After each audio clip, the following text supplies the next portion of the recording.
3, 2, 1, 0.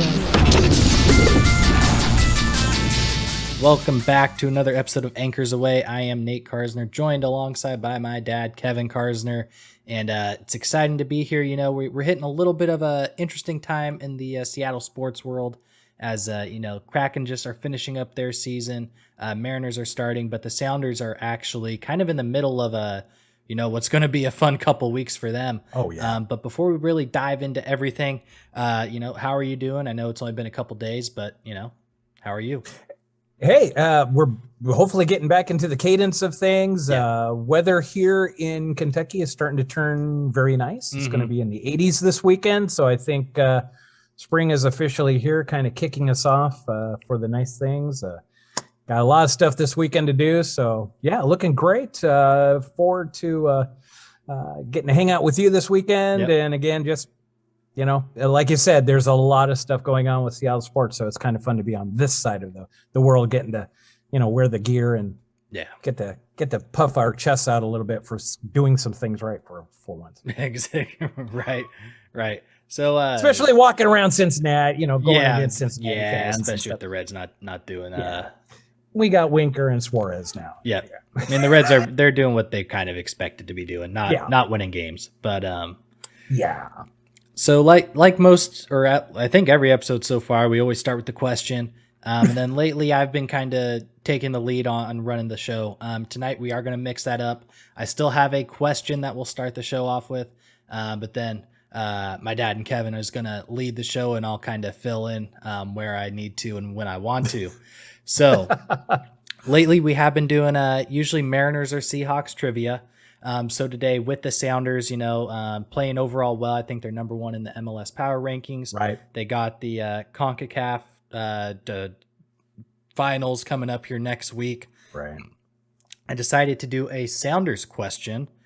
Well, alrighty then. So you might know it. I think you might. But here is your question. What rookie did the Sounders draft first overall in the 2009 MLS Super Draft? Oh, ouch. Okay. This is the first season. Yep. First year, right? Yep. Yeah. So we get him out of the way. Okay. Just a second. Shoot.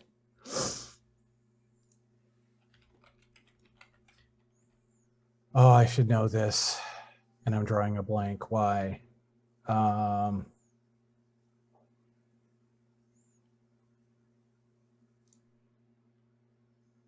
It wasn't Freddie. No. Do you want his number? No, that's not going to help. Okay.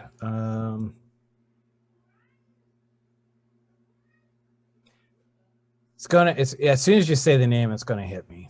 Go for it. Steve Zakawani. Oh, ouch. Yeah. Good old Steve, boy. He was just at the top of his game. And unfortunately, as so many things happen to great players, injuries will wipe you out. And doggone it. That's too bad. I mean, the one thing I didn't know this, and this kind of, the where I get these trivia facts from, they always give you a little explanation of what happened. But he actually declined offers from 2 English clubs so he could sign with the MLS. In his first year, he did have 4 goals throughout the regular season, which was third best for Seattle. Spent most of the time as a candidate to win Rookie of the Year. Unfortunately, did not, but that was the first pick in the Sounders, I guess, existence in the MLS.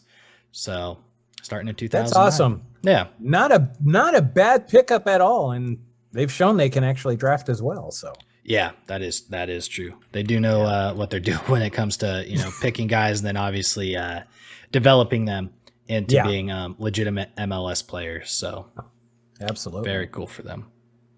Yeah, and as you said, developing, a shout out to the future Sounders at the academy. The U17s take the GA Cup by beating Tigres over this past week, and it just continues to show that the Sounders have a standard of excellence at any level of their organization, and it's really kind of fun to see the young kids having success as well as that. So just great, but that was one competition.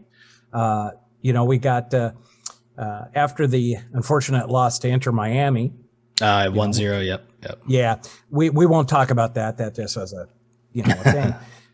Interesting. Coming up Saturday is of all things, a match against the San Jose Earthquakes, who just so happens to be our opening match in the U.S. Open Cup.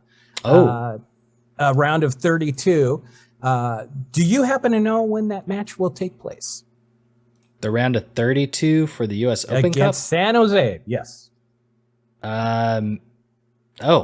Well, good thing I have Google Chrome up because my birthday, May 11th. Yes, May 11th. Going to be down at Starfire Complex for that one, but I thought that was kind of unique. We're playing them this week, and then we get to play them to open up the U.S. Open Cup. Yeah, just about 2 weeks later, too. That's a pretty quick turnaround, really. Interesting. It really is. And we kind of lucked out getting the North Pacific region because we only had San Jose Earthquakes as the only other MLS team in there. The other two teams in our division is going to be the Sacramento Republic out of the USL Championship versus the Phoenix Rising USLC group. And Phoenix Rising is definitely one of the better Western Conference teams in the USLC. And in fact, they will be doing a match against, of all places, Louisville FC. As part of, I think that's coming up, but it's part of, again, the one of the opens that they do. One of the cups that they have. Cups, yeah. So starting that out this year. So they'll be in Louisville, of all things, doing that. So it's kind of neat to just show soccer is really taking on its own thing in the U.S. finally. And they're just trying to promote the USL that way, of which the Sounders came out of. So, it's fantastic there. But, we're going up against that. And just a lot of stuff with the Sounders. And like I said, I just thought it was interesting with the Lamar Hunt Cup coming around. We are four-time champions on that. I think the fifth would be a record for a team. And, the Sounders seem to really take advantage of the Lamar Hunt Cup, especially at home. They're 19-2-1. So I think they got a good shot of advancing anyway. And I think they'll be getting out of our group anyway. I don't fear, Sacramento or Phoenix against Seattle. So, but what happens after this round of 32 for the round of 16, we'll get a new draw. So we'll see what happens after that. But I think we're in great shape. Portland got the unlucky draw being in the South Pacific because they got LA Galaxy and LAFC in it. So interesting. Yeah. So they got a total of 3 MLS teams in their group while we only got 2. Interesting. 2. Yeah. Okay. Cool. So, but that was pretty much everything that I wanted to kind of touch base on with the Sounders. Again, they're doing great, and again, just fantastic to see the work that they're doing at all levels of the organization. Yeah, I think I kind of want to just touch real quick on kind of what you were saying, like promoting USL and everything, and just growing soccer in America to be, hopefully like the MLS doesn't become the retirement center and becomes more of like a Premier League that players want to come to. But like you were saying, like Louisville, even like we went to Sounders games a couple times when we were up there, and they always packed house. It's always full. But I was surprised that Louisville FC as well. They just built a brand new stadium. I think it came out last year, or the year before. And it's packed. It's that environment as well is pretty cool to see, even if it is the kind of like that AAA team for soccer, but definitely cool. Soccer wasn't one of those sports that I really, focused or played on growing up. But it is fun, and it's always fun to get out to a match, and hopefully I'll start to pay more attention this year, especially with this. And it sounds like they're good again, so no reason not to pay attention to them. So exactly. Right. Absolutely. Really cool. So with that, we go from one place that you're trying to get the ball into the net. Let's go to the other opportunity of getting a puck into the net. Yes. With the Kraken. Yes. Nice 3-game winning streak. Way to do the home stand, and yes. Nice little 3-win streak there for the fans. I know they've been working hard all season long, and the players are still putting in for it. They definitely want to do well for the fans of Seattle, and why not? I think they're setting up really well for next year, though. And Mhm. well, well, let's see. Friday would be game number 5 for Maddie. Yeah. Why don't we just keep the string going and get another point out of him for on Friday, since he has 4 games and 4 points. Yeah, I mean, 2 goals, 2 assists. I mean, especially going against Colorado, who really is actually a Stanley Cup favorite this year, Absolutely. which is kind of surprising. But I honestly, I didn't really check the stats too much, but I'm surprised all 3 goals for the Kraken came in the first period here. Cole Lane, Jordan Eberle, and then Yanni Gord to wrap it up. And fortunately, it was just enough for them to get the win.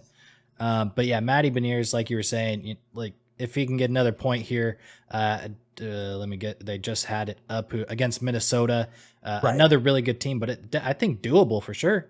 To go 5 for 5. Yeah, there's nothing for the Kraken to lose while they're playing it out. Where I think a lot of other hockey teams may be needing to do some stuff with players for the playoffs. So take advantage, and it's just neat to see the infusion, especially with Cole, being the rookie as well, coming in and being a scorer as well. So I think they got a good shot. Also a shout out to Philip Grubauer for taking on the former team and actually 25 saves in the net. Really nice job there.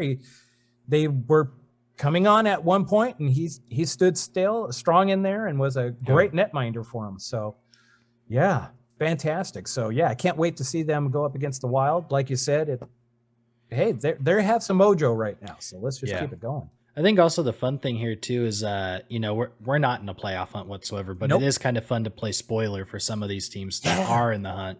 You never know if the Kraken just kind of go on a streak here and kind of ruin some chances for these other teams, or, at least get them off, get momentum off like the Colorado Avalanche and kind of play that spoiler for those teams. So, and like you said, I mean, these guys are still playing. They're still going out there every night to try and win games, and it's at least good for the fans to see that they're not giving up. They actually do want to play. And I'm trying to remember who said it, but one of might have been McCann. Ooh, gosh, I'm blanking on who it was now. But just saying how Seattle's the best crowd he's played in front of in his whole career. Yeah. Even though they're losing, like every night they're in, I guess was it Climate Pledge Arena. It's a full pack stadium every night, and just very thankful that he's in Seattle and playing for the fans there. So, like you said, it's a great way to end the year too. I mean, we got a few more games here. Hopefully, they can keep that momentum, continue to get the chemistry built up, and go into the off season in a good spot going forward. Obviously, into the 22-23 season. Absolutely, and it's nice to be able to say, hey. You competed in the last couple of weeks when we got the core group together, and let's see what we can do and build upon it. And so I think, go out for broke these last few games. Why not? Yeah. And see what you got. And I think Hextall is starting to put the pieces together. So and with the draft and everything, I think it'll be an interesting year. I think they make the playoffs in year 2. Yeah, I don't think it's out of out of the question. Especially like how they are coming on late. To get some young guys some experience now. I still don't. I feel torn about the whole Beniers contract situation, but I know he's definitely showing that he's a legit NHL player. I mean, like you said, he's 4 for 4 in points right now. Great chance to go 5 for 5. So I definitely can at least appreciate that. Even though they are playing him, he's showing out and showing he deserves to play. Exactly. And hopefully that continues with some of those young guys. Hopefully our defenders get a little bit better and not so kind of sloppy there towards the beginning and middle of the season. I think a lot of goals were blamed on Grubauer, when really, if you went back and watched it, it really wasn't his fault. And I mean, him and Chris Dreiger they're going to be a great tandem here for the next few years in goal. So very excited for that team and that just the organization. Obviously, Marshawn Lynch now a minority owner of the team, so that'll be fun for people up in Seattle. I'm sure he'll show up to games there next year as well. Oh yeah. Well, did you see the video of him driving the Zamboni? Yep, I did. That is so. After the when he was driving the golf cart on the California. Yeah, California. Yep. Totally a Marshawn thing. Yeah, and notice they did it at the practice rink too. They were probably just like, "Oh my God, he's going to drift Yeah. into the boards or Yeah. something like that. If you want to do this on the practice rink, go for it. Yeah, we're Go not going for to it, let you do it dude. at Climate Pledge, though. Exactly. Funny, Yeah. it's funny. But it's neat. It's neat to see, the local people taking interest, that, Mhm. Macklemore is also Yeah, a part of the owner and stuff. And it was neat to see the guys from the Seahawks there. Oh yeah, Cam, Cliff. Yeah. Oh boy, there's another one there. I just saw the picture. Yeah. Yeah, it Just is awesome. cool. Like Kraken, the NHL did it right by letting Seattle get a franchise. I think Yes. not only just really the fans, but everything about Seattle is like it's kind of turned into a hockey town. Yes, From it at has. least the outside perspective now, not being there. But I remember Yeah. even when there was the talks of the franchise. I mean, they were selling out the season ticket wait list like right away, and like so. Right. Great for Seattle. Next we need to get the NBA back. I think it'll be just as big as the NHL is there. You'll see those season tickets gone right away. Yeah. But yeah, the NBA is a weird thing with silver and Yeah. just the answers that they just no, we don't want to expand. It's not time yet, dude. When you're looking at I don't know how much to get an expansion team now, how many billions they have to put out for one Yeah. now. I mean, dude, come on. Yeah. I mean, seriously, just pull the trigger, get it done instead of looking at London for a team or Mexico for a that team. makes no sense. Yeah. Doesn't make any sense at all. Let's get with it. There's enough towns here that need to have a team and just get it done. Yeah. Come on. Exactly. But yeah, Kraken, good for them. Excited to see how they kind of finish up the year here. And then I guess I guess the end of this year for Kraken, I mean, yeah. we can go to the game that's outside on a diamond. And right. Let's talk some Mariners baseball here. Thoughts there. It's so nice to be able to say pitching depth, isn't it? Yeah. Holy cow. This week, to see Robbie Ray come out, solid performance, Mm-hmm. Kind of unique pitching performance too. Yeah. We'll force a couple grounders here for you and get some double plays and, no worries there. And then, hey, follow him up with Logan Gilbert for gosh sakes. Yeah. My goodness, this kid's off to a hot start. That slider is filthy. Yep.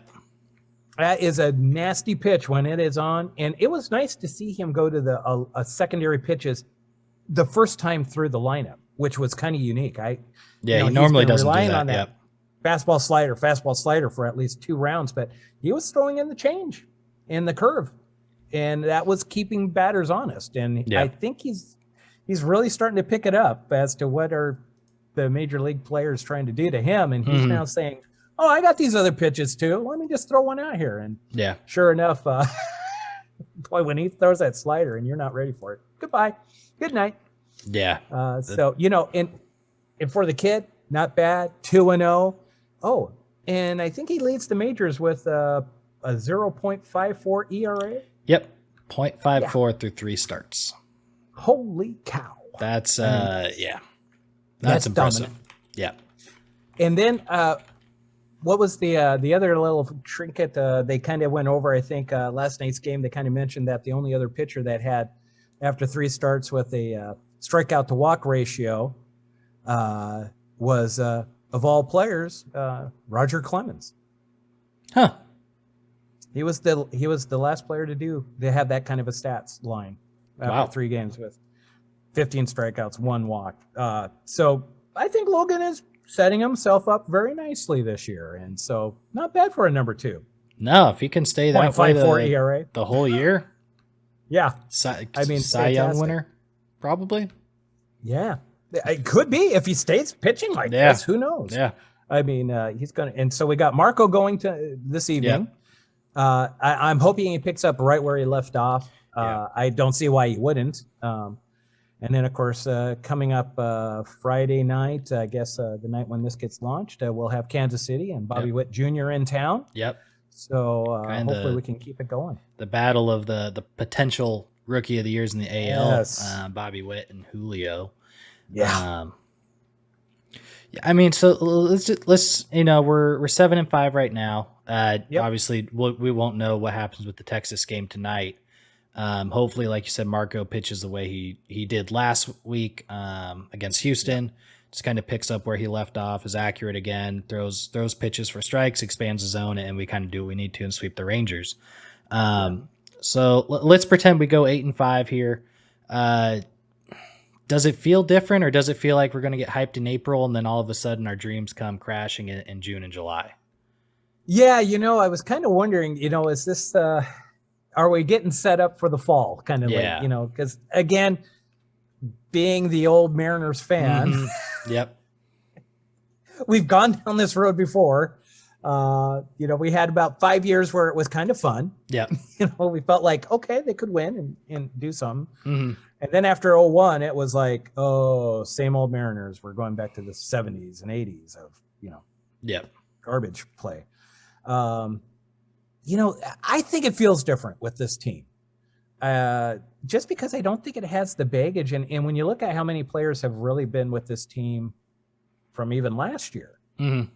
I mean, I think we got 11 new guys on this squad right now. So Yeah. I think they're coming from a different place. They're younger.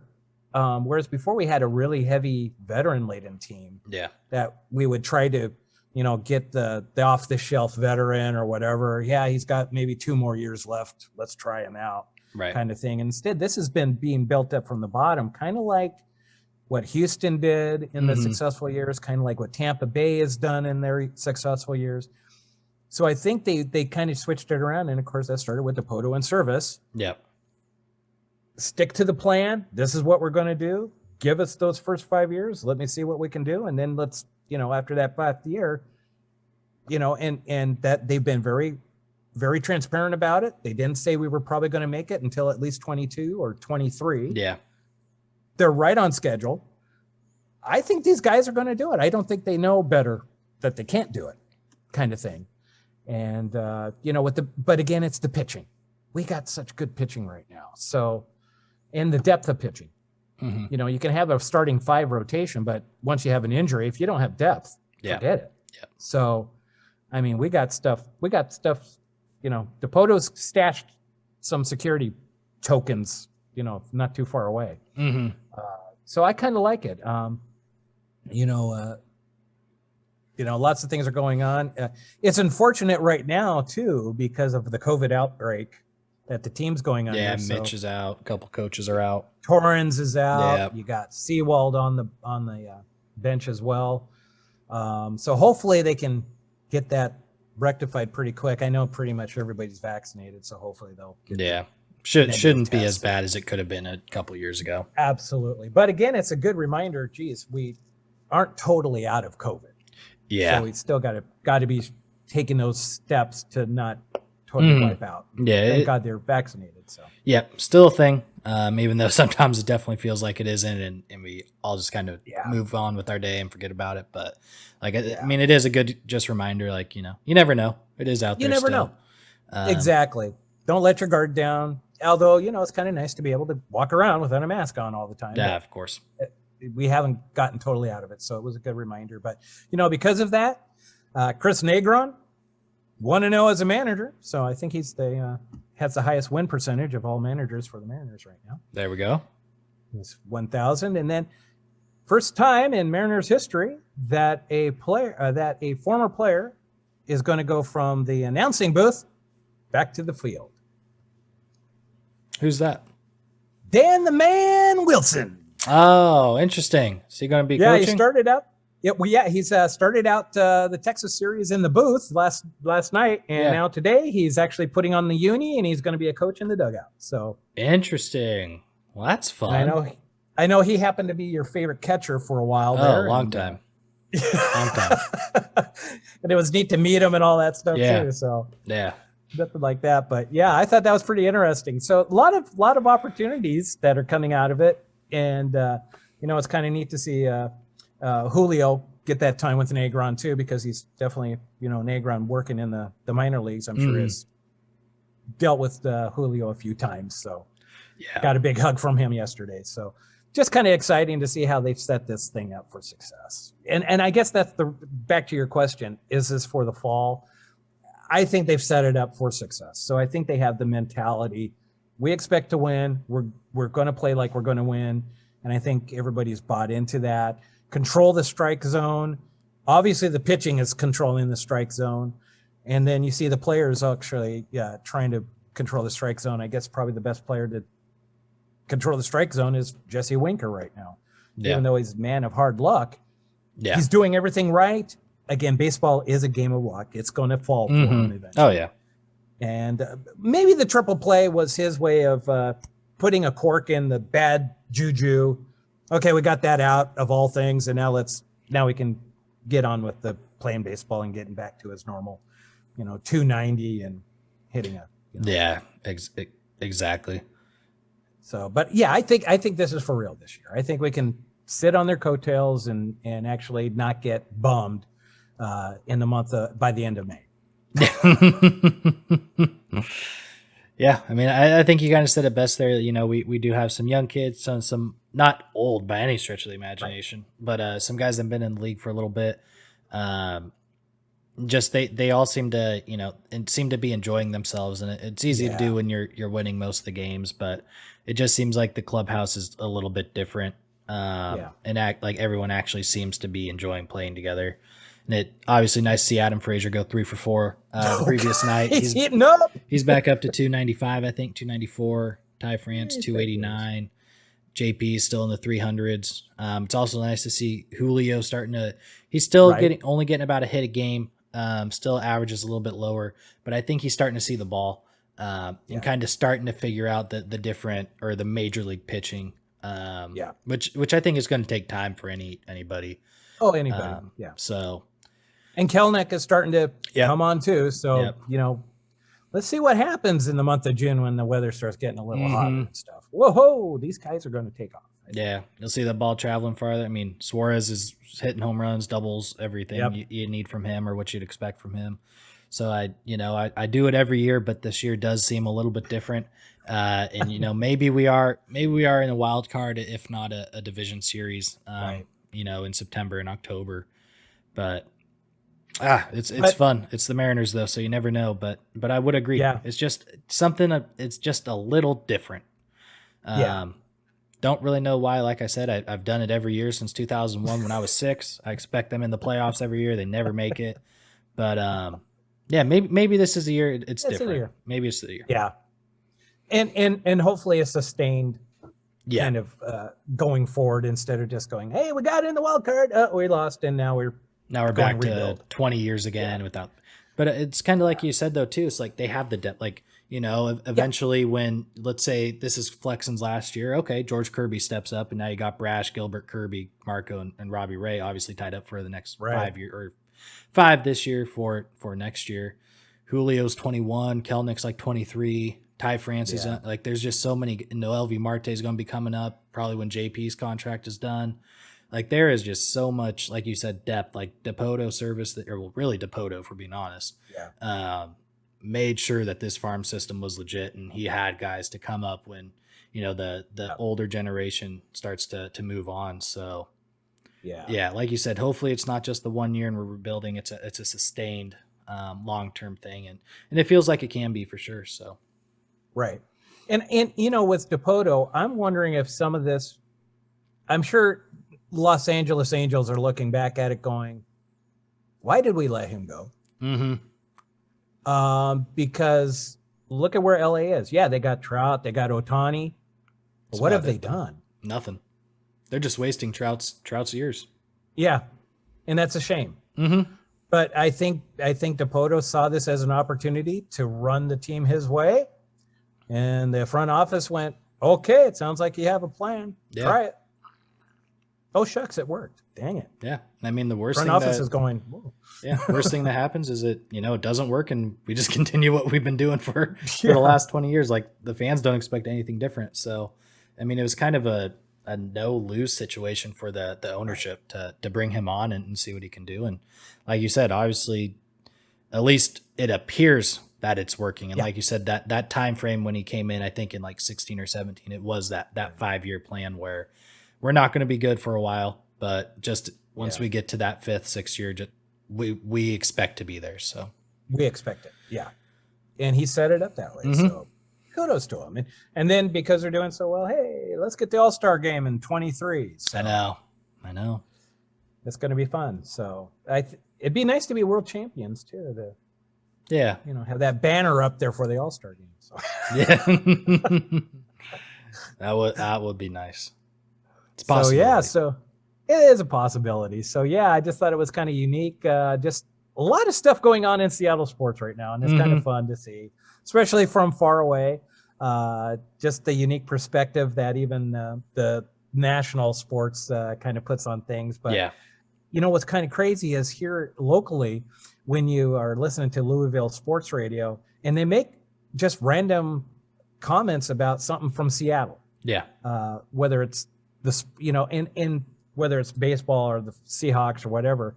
Right now, the baseball seems to be getting the uptick and getting some pretty good numbers out of the area here. So it's kind of neat to hear them, from a national perspective and actually a local Louisville perspective mention some of the Seattle teams. So the word does get out when we're doing well, and just need to keep it going. So it's favorable in that way right now. I would say that pretty much everybody out here, though, is agreeable. They're saying that Seattle Seahawks are going to be a last place team, and they'll be lucky to win 6 games next year. That's just how the feeling is out this way. So whether that happens or if that's what Seattle's thinking as well, I just know that most people do not see Seattle doing anything regardless next year. So. Yeah, I mean, I would hope that, even the people back up in Seattle are probably agree with that. I mean, right now you're looking at Geno or Drew Lock, and let's be real, there's not much there at the quarterback spot. I mean, and we'll definitely talk about Seattle next week as with the draft, and we'll go through the full 7-round mock draft as being the Seahawks and see what our end grade ends up being, and hopefully we can get that rebuild going in a right direction. Right. But yeah, it's fun. You wear the Seattle stuff around the area. You don't get the sad looks anymore. You get oh yeah, they're actually kind of good. Like, hey, that's not so bad anymore. And it's hard to hate the Mariners because they don't do anything. They took the Cubs' place. Exactly. They took Boston in the Cubs' place. Yeah. We are the lovable M's now. Exactly. So yeah, lots of fun, lots of exciting things going up the Seattle area with the sports teams. But was there anything else, before we wrap up that you have to kind of close things out tonight? No, that was pretty much it. Kind of a fun podcast, and it's just kind of fun seeing what's happening up there in Seattle with the sports. Definitely keeps us in tune with what's happening that way, and it's just kind of fun being a Seattle sports fan away from Seattle and just seeing the kind of reactions you get. So, yeah, I think that's a great way to put it. It's and it's good for me as well because I've being up from Seattle, it's nice to be able to have this, every week to talk about Seattle sports. It makes me, pay attention more and appreciate, what we don't have anymore in the Mariners and the Seahawks and things like that. But with that said, we are on YouTube. We're on Spotify, Anchor Podcasts, and Apple Podcasts. So go ahead, check us out there if you're not already. Make sure to hit that subscribe button, leave a comment, whatever you enjoy or don't enjoy. We'll take the feedback and use it to either improve or appreciate what you say. So with that said, this has been another episode of Anchors Away, and we will see you all in the next episode. Have a good one.